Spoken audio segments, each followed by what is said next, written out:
Yo, what's up? It's Mysterious. Hope the weekend's going well. I've recently started shiny hunting the question mark Unown as a filler shunt while I make money for my shiny Umbreon grind. I struggled to find information on Unown at first. Most of the PokeMMO related stuff was from 2018 or older. Turns out that the Unown and PokeMMO actually function the same as the mainline games. Thank you very much, my teammates from Rad. You're awesome. So after I figured that out, I found an awesome guide by Techno trainer for Pokemon Platinum, which is linked in the description below. Side note, there will be a few other helpful links down there if needed. There are 28 Unown in total, 26 of them being the entire English alphabet, and the other 2 being punctuation marks. In order to unlock the question mark and the exclamation mark Unown, you have to catch the entire English alphabet. The alphabet, Joey? Yes, I'm to Cookie Monster. You're not singing the alphabet. Which should usually take you around an hour. I want to quickly talk about a few items and Pokemon abilities that can be useful for Unown. The recommended items are going to be an escape rope, any type of lure, around 50 Pokeballs, maybe less depending on your method, and I also recommend Pokemon with the abilities Illuminate or Swarm. If you're not already aware, both of those abilities will increase your encounter rate by 10%. The Pokemon does have to be at the first slot of your party though. We'll start off in Solaceon Town and follow the path outlined in the video. It's pretty quick, you just go up to the right and then you go down. Now that we're at the cave, here's 2 quick things to screenshot. The first is a text guide for Unown locations. The second is a chart of all the Unown. Some of them can be tricky to tell the difference, so I've also included a section which shows the letter, along with an in-game video of the letter for comparison. I recommend starting off by catching the Unown in this order: F, R, I, N, E, D. These are the only guaranteed letters that you'll run across in the cave, and when you find D, there will also be some items waiting for you as a surprise. If you haven't already completed the main storyline, that is. I think it's like defog and a few other things. And if you didn't catch that, the Unown that you're guaranteed to catch spell out friend, but that's just a troll, because this is where the real fun begins, as you'll need to catch the rest of the alphabet, and it's all RNG, with each Unown letter having about a 5% chance to spawn on all of the side caves. Just throwing a few tips out there, you can typically just throw a Pokeball at an Unown and it'll get caught first try. Other than that, you could also false swipe it, or put it to sleep for a better capture rate.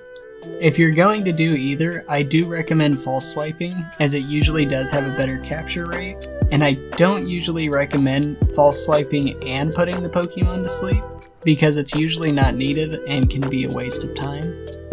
I did include a very small sample size where I go through and show the capture rates for just throwing a Pokeball, using false swipe, and using Spore.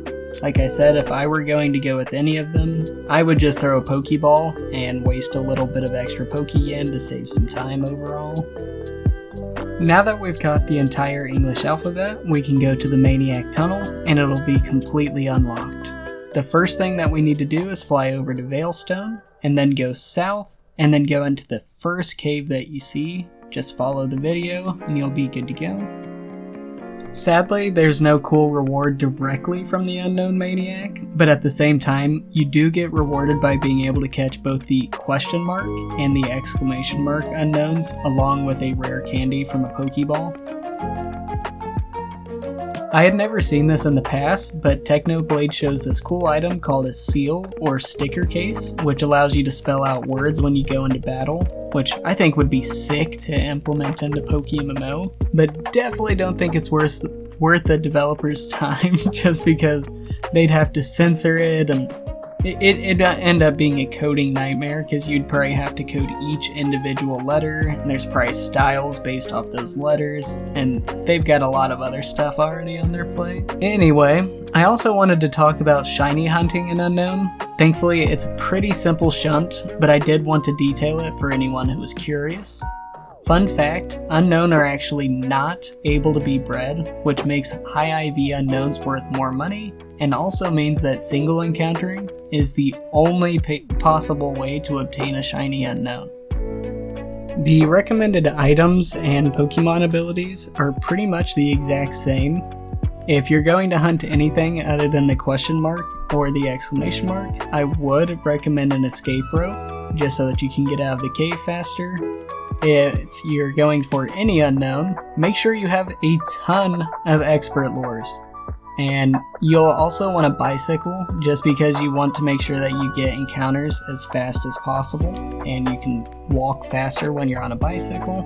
You won't really need that many Pokeballs for an Unown shiny hunt, but I do recommend, as a general rule of thumb, to have a ton of spare Pokeballs, or just Pokeball types in general, just in case you run into a random shiny, because you never really want to be caught with your pants down, where you have 2 Pokeballs and a shiny Pokemon in front of you.